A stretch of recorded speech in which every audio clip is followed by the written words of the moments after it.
वाल्मीकि जी ने बताया कि प्रभु आप चित्रकूट में जाकर रहिए। भगवान चित्रकूट में निवास कर रहे हैं। जब भी सीता मैया को और लक्ष्मण जी को अयोध्या की याद आती है तो भगवान अनेक प्रकार से उन्हें कथाएं सुनाते हैं कि उनका मन बहल जाए। और जब भी राम जी को अयोध्या की याद आती है तो राम जी एकांत में जाके बहुत रोते हैं। और राम जी, सीता जी और लक्ष्मण जी ऐसे ही प्रेम पूर्वक चित्रकूट में वास कर रहे हैं। और अब यहाँ पर गोस्वामी जी कथा में मोड़ ले रहे हैं। कहाँ ले जा रहे हैं? अभी तक तो मैंने आपको भगवान के सुहावने वन गमन की कथा सुनाई। अब चलते हैं उस कथा की ओर कि जब राम जी ने सुमंत जी को गंगा जी के तट से विदा किया तो सुमंत जी कैसे गए? सुमंत जी गए नहीं थे। रथ से घोड़ों को निकाल कर एक पेड़ से उन घोड़ों को बांध के और सुमंत जी गंगा जी के तट पे ही बैठे हैं। क्यों? कि यदि राम को पिताजी की सुधि आ जाए और राम लौट कर आ जाए तो राम को पैदल चलकर जाना पड़ेगा, इसलिए सुमंत जी बैठे हैं। गालों पर अश्रुओं की धारा बन रही है। और निषाद राज जी को राम जी ने यमुना जी के तट से विदा किया था। निषाद राज जी ने देखा सुमंत जी को, तो निषाद राज जी ने सुमंत जी को देखा, पर वो तो मनुष्य हैं। चलिए सुमंत जी की दशा तो छोड़िए, जिन घोड़ों को निकालकर रथ से पेड़ में बांधा है वो घोड़े दक्षिण दिशा की ओर देखकर हिनहिना रहे हैं। जिस प्रकार एक चिड़िया के पंख काट दिए जाएं और वो उड़ना चाहती हो पर उड़ ना पाए, ऐसी दशा आज उन घोड़ों की है। क्यों? अयोध्या लौटकर जाना चाहते हैं पर जा नहीं पा रहे। क्यों? राम नहीं आए। देखी दक्षिण दिशी है नाही, घोड़े दक्षिण दिशा की ओर देखकर हिनहिना रहे हैं। और सुमंत जी से निषाद राज जी ने कहा कि सुमंत जी, यदि आप ही ऐसे हो जाएंगे व्याकुल तो महाराज को कौन समझाएगा? आप ही ऐसे धीरज नहीं रखेंगे तो महाराज को फिर कौन समझाएगा? कहा कि आप अयोध्या लौट कर जाइए। सुमंत जी जाना नहीं चाहते थे। निषाद राज जी ने बरबस उन्हें भिजाया। सुमंत जी इतना रोए हैं कि गाल पर अश्रुओं की धारा बन रही है। सुमंत जी सोचे, अभागे सुमंत, राम के वियोग में यदि तू प्राणों का त्याग कर देता तो तेरी कीर्ति बढ़ती। अब क्या मुख लेके जाएगा? राम जननी को क्या मुख दिखाएगा? दशरथ जी को, महाराज को क्या मुख दिखाएगा? सुमंत जी ने सोचा कि मैं दिन में नहीं जाऊंगा, फिर रात्रि के अंधेरे में जाऊंगा। सुमंत जी तमसा नदी के तट पर बैठे। रात्रि भई तो अयोध्या में प्रवेश किए। आपको बताएं, जैसे सुमंत जी आए सारी अयोध्या दौड़ पड़ी। क्यों? सबको लग रहा है कि सुमंत जी राम जी को लेकर आए हैं। और घोड़े पीछे की ओर देखकर रो रहे हैं, मानो कहना चाह रहे हो कि अयोध्या के वासियों, आप जिन राम जी के लिए आए हैं वो राम जी नहीं आए हैं। और दशरथ जी के पास सुमंत जी गए तो आप यहाँ पर दर्शन करिए। दशरथ जी ने जैसे सुमंत नाम का शब्द सुना ना, सुमंत जैसे सुना, कान में सुमंत नाम पड़ा, मानो मृत शरीर में प्राण आ गए। दशरथ जी कहते हैं, सुमंत कुछ मत बताओ, केवल एक बात बताओ, मेरा राम कुशल तो है ना? राम को लेकर तो आए हो ना? राम कुशल कहु सखा स्नेही, राम कुशल कहु सखा स्नेही, कह रघुनाथ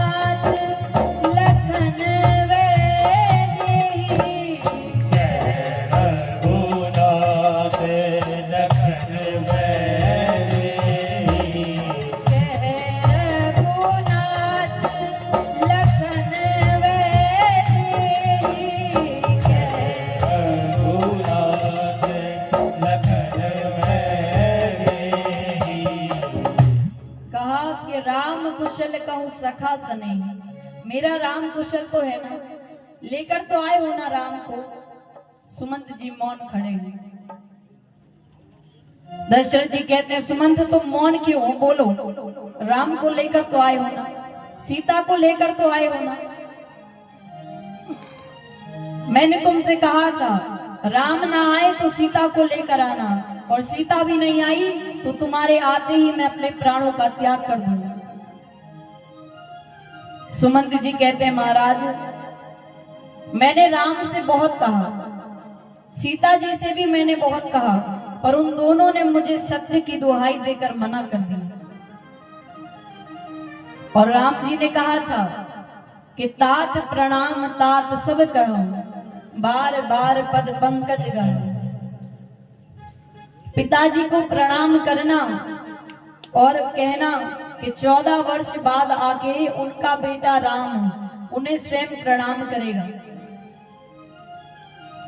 जैसे इतना कहा तो दशरथ जी के प्राण मानो कंठ में आके फंस गए।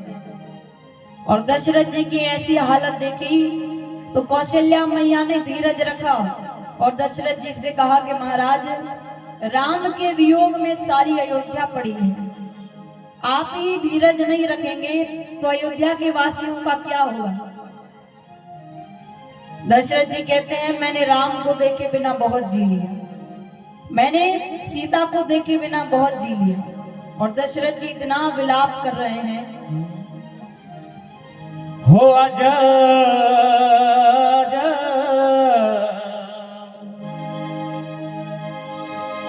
आजा, जी ना सकूंगा तेरी याद में, तुझको पुकारो बेटा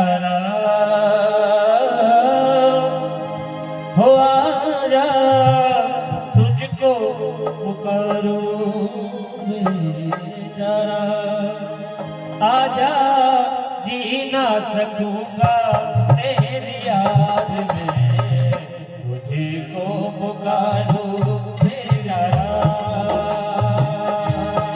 आजा, जी ना सकूंगा तेरी याद में, तुझको पुकारो बेटा। तेरे बिना मैं जी ना सकूंगा, मेरे आँखों के तारे, तेरे बिना मैं जी ना सकूंगा, मेरे आँखों के तारे। लौटे के आजा, लौटे के आजा, राम लखन मेरे दिल के सहारे, सामने आजा बेटा सामने आजा बेटा आजा, जीना सकूंगा तेरी याद में, तुझको पुकारो बेटा।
याद है तेरी अपने दर्द को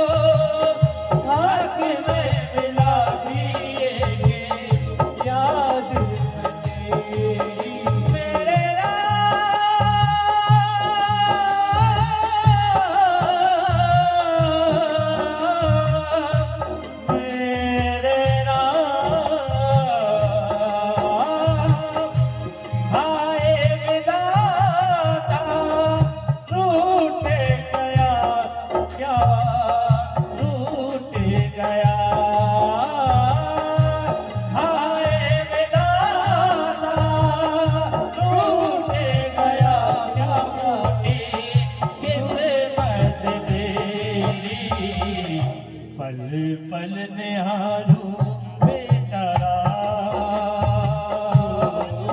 मेरे राम, मेरे राम। पल पल निहारूं बेटा राम, आजा दीना रखूंगा तेरी याद में, तुझे को पुकारो बेटा राम, आजा दीना रखूंगा तेरी याद में, तुझे को पुकारो बेटा राम, मेरे राम,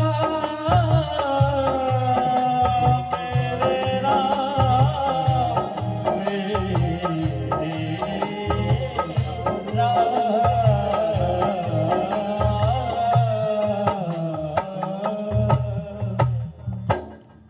बोलिए राघवेंद्र सरकार की। परम पूज्य इस कथा में साध्वी जी का आगमन हुआ है। सभी एक बार जोरदार तालियां बजाकर स्वागत करें।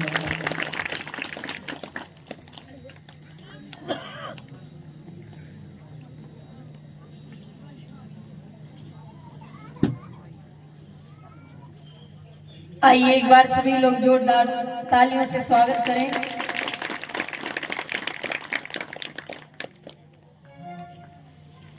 तो महाराज, अब दशरथ जी ने यहाँ पर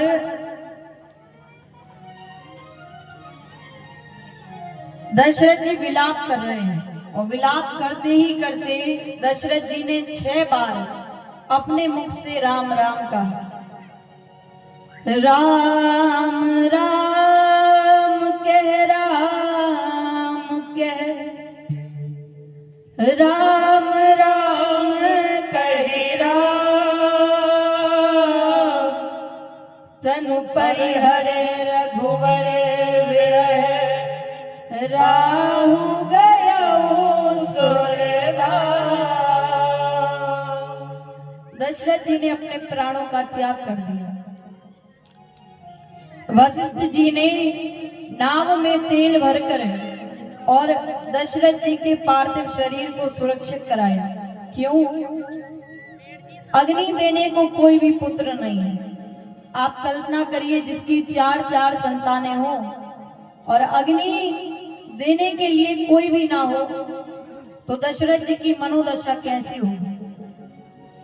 वशिष्ठ जी ने कहा मंत्रियों से कि जाओ भरत को बुलाकर लाओ, यहाँ जो हुआ वो मत बताना।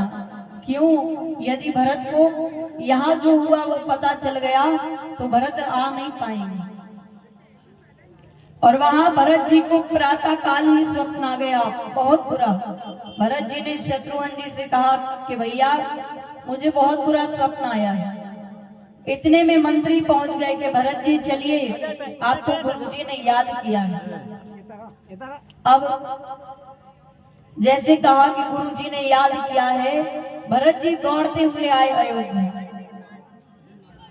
आए तो कैकेयी मैया दरवाजे पे खड़ी है, आरती की थाल लिए।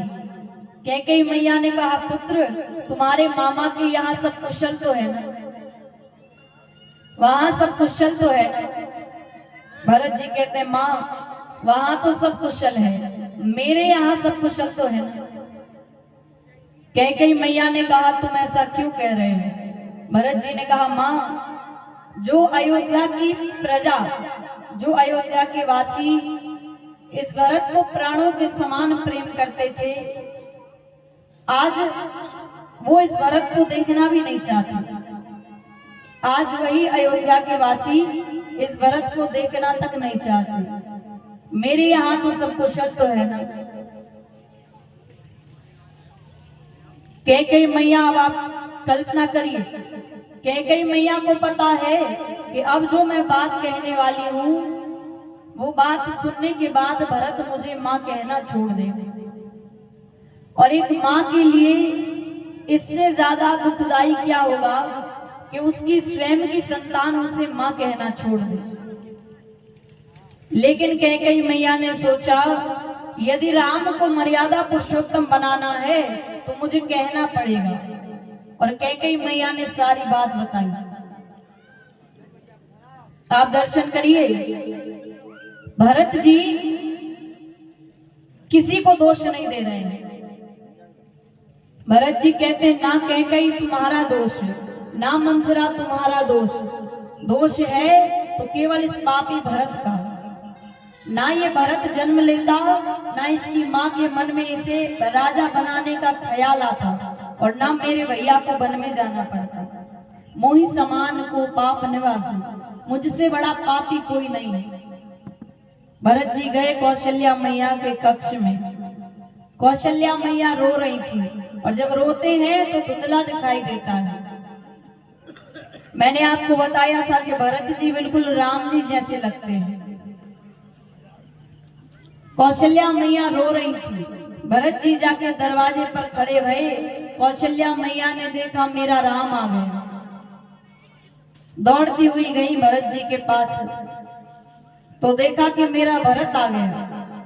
भरत जी गोद में कौशल्या मैया के सिर रखे, और भरत जी ने कौशल्या मैया की मांग देखी।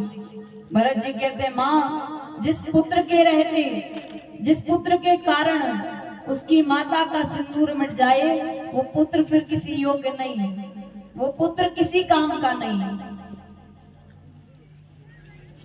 भरत जी कहते हैं माँ, ब्राह्मण हत्या में जो श्राप लगता है मुझे वो श्राप लग जाए, गौ हत्या में जो श्राप लगता है मुझे वो श्राप लग जाए। कहते कहते भरत जी ने 28 पाप ले लिए, और रात भर भरत जी कौशल्या मैया की गोद में राम राम करते रहे। प्रातः काल भया तो चंदन की लकड़ियों से चिता बनाई गई, और दशरथ जी के पार्थिव शरीर को भरत जी ने अग्नि प्रदान की। कितना किया अपने पिता के लिए, जो जो वशिष्ठ जी ने कहा वो भरत जी ने किया। कितना किया तो ये 1 लाख मुख से भी वर्णन नहीं कर सकते। और अब सभा बैठी है। क्यों बैठी है? कि अयोध्या की गद्दी सुनी है, राज सिंहासन सुना है, उस पे कोई नहीं बैठा, तो सब बैठे हैं। भरत वशिष्ठ निकट बैठा रे, भरत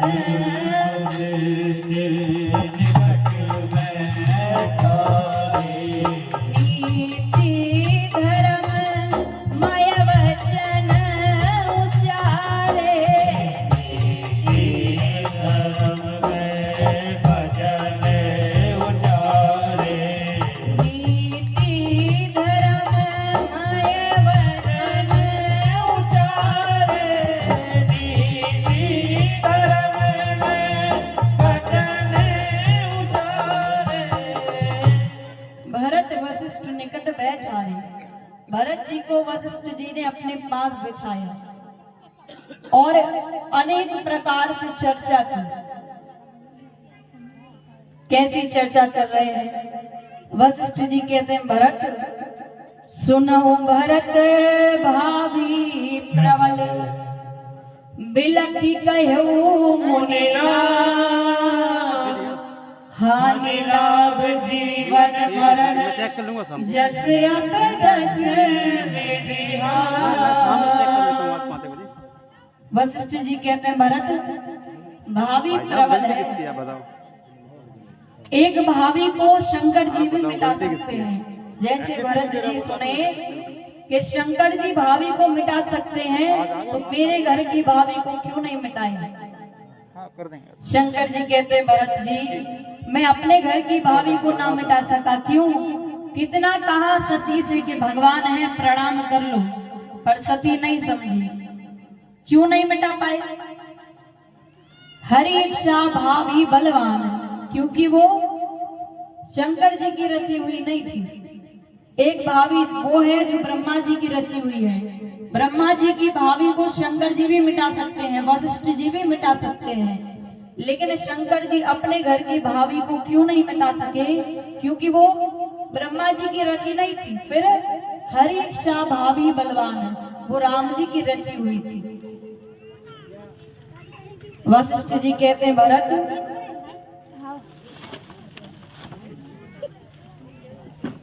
वशिष्ठ जी कहते हैं भरत, वो ब्राह्मण सोचनीय है जो वेद ना जानता, वो क्षत्रिय राजा सोचनीय है जो प्रजा की सेवा ना करता हो, प्रजा से प्रेम ना करता हो, वो बनिया सोचनीय है जो बहुत धनवान होने के बाद भी कंजूस बना बैठा है, वो स्त्री सोचनीय है जो छोटी छोटी सी बातों पर घर में कलेश करती है, वो शिष्य सोचनीय है जो अपने गुरु की आज्ञा का पालन नहीं करता, और वो व्यक्ति तो हर प्रकार से सोचनीय है जिससे मनुष्य का शरीर प्राप्त हुआ और वो भगवान का भक्त ना बन सका, वो हर प्रकार से सोचनीय है। लेकिन वशिष्ठ जी कहते हैं भरत, आपके पिता किसी प्रकार से सोचनीय नहीं थे।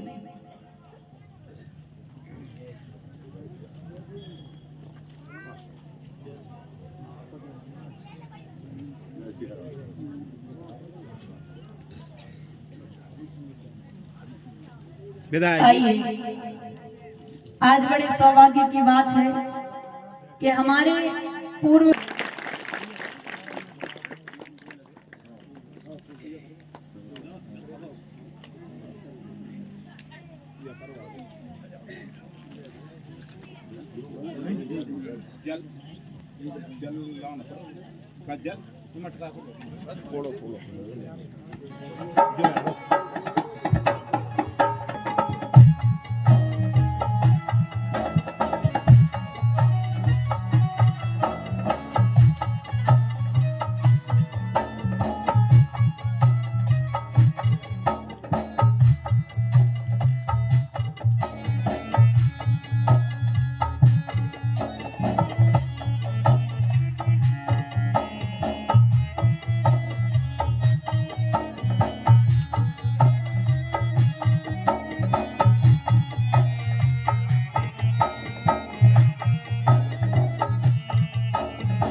हरि सिंह जी रघुवंशी जी पूर्व विधायक गंजबादो साल से आज श्री राम कथा में पधारे हुए हैं। एक बार जोरदार तालियां बजाकर उनका स्वागत अभिनंदन वंदन करें।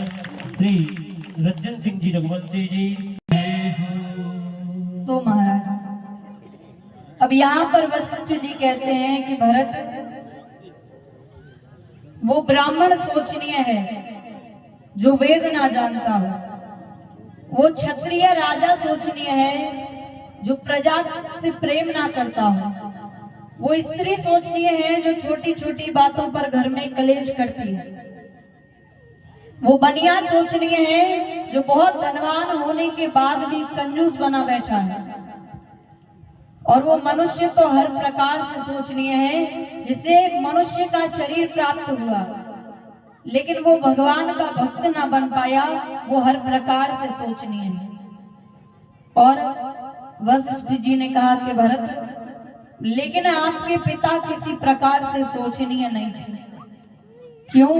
क्योंकि आपके पिता को प्राण प्रिय नहीं था, आपके पिता को वचन प्रिय था। वशिष्ठ जी कहते हैं भरत, एक वचन को मानकर बड़ा भाई वन में चला गया, दूसरे वचन को मानकर आप राज सिंहासन पर बैठ जाइए। वशिष्ठ जी ने केवल ये एक वाक्य कहने के लिए जगत की चर्चा सुनाई। भरत जी मौन है। दो लोगों को खड़ा किया गया भरत जी को समझाने के लिए, पहले सुमंत जी, दूसरी कौशल्या मैया। सुमंत जी खड़े भये, कहा कि भरत जी, अभी आप गुरु जी की बात मान के राज सिंहासन पर बैठ जाइए, और जब राम जी आए तो आपको जो उचित लगे आप वो करना। भरत जी सोचे उचित? भैया की संपत्ति भैया को वापस करने में मुझे उचित और अनुचित देखना पड़ेगा। इसका अर्थ है, हो सकता है वो संपत्ति लेने के बाद मेरा मन बदल जाए, और ये सत्य बात है, जो मन हमारा संपत्ति लेते वक्त होता है वो देते वक्त नहीं होता। भरत जी सोचे, हो सकता है वो संपत्ति लेने के बाद मेरा मन बदल जाए और भैया की संपत्ति भैया को वापस करने में मुझे यदि उचित और अनुचित सोचना पड़े तो उसे दूर से ही प्रणाम है। सारी संपत्ति भैया की है। दूसरी बार में कौशल्या मैया खड़ी हुई।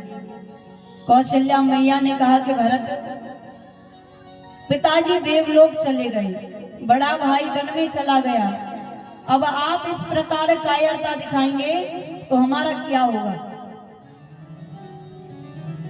वशिष्ठ जी बोले, भरत जी मौन रहे। सुमंत जी बोले, भरत जी मौन रहे।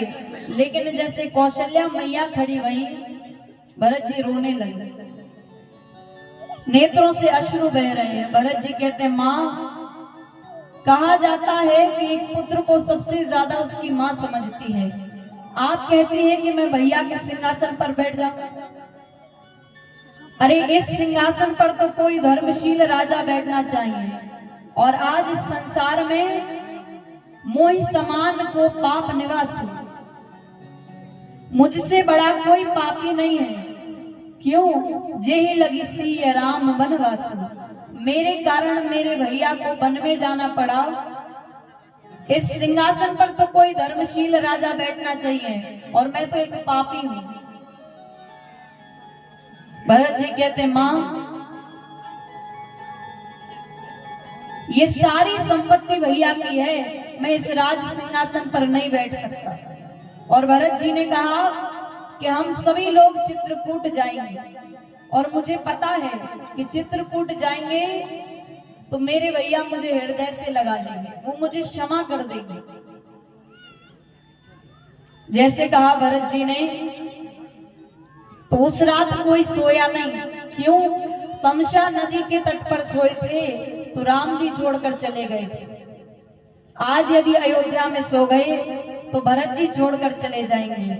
उस रात कोई नहीं सोया, सब जागते रहे। प्रातः काल भया तो सारी अयोध्या के वासी सब जा रहे हैं। कहाँ जा रहे हैं? राम दर्श वस सब नर नारी, राम दर्श वस सब नर नारी, राम दर्श वस सब नर नारी, राम दर्श वस सब नर नारी, जनु करी करनी चले तकी बारी, जनु करी करनी चले तकी बारी, जनु करी करनी चले तकी बारी। जनु करी करनी चले तकी बारी। सारे अयोध्या के वासी चित्रकूट जा रहे हैं। मैंने आपको कल भी बताया था, अवध तहां जहां राम निवासु। राम जी अयोध्या में नहीं रहते, फिर जहां राम जी रहते हैं वहां अयोध्या बन जाती है। अयोध्या के सारे वासी जा रहे हैं। चलते चलते चलते चलते श्रृंगवेरपुर आया। श्रृंगवेरपुर आया, निषाद राज जी ने देखा कि भरत जी सेना लेकर जा रहे हैं चित्रकूट की ओर, अर्थात राम जी से युद्ध करने जा रहे हैं। निषाद राज जी ने कहा अपने सेवकों से कि कोई भी गंगा जी के उस पार ना जाने पाए।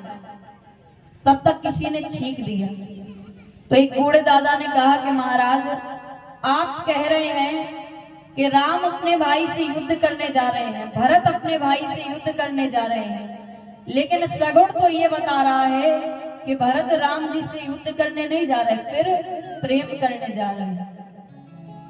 जैसे कहा तो निषाद राज जी ने दूर से ही प्रणाम किया।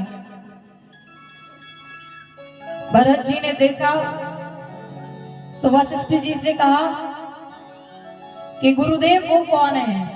वशिष्ठ जी ने कहा कि ये आपके भैया के मित्र हैं। और जैसे सुना कि मित्र हैं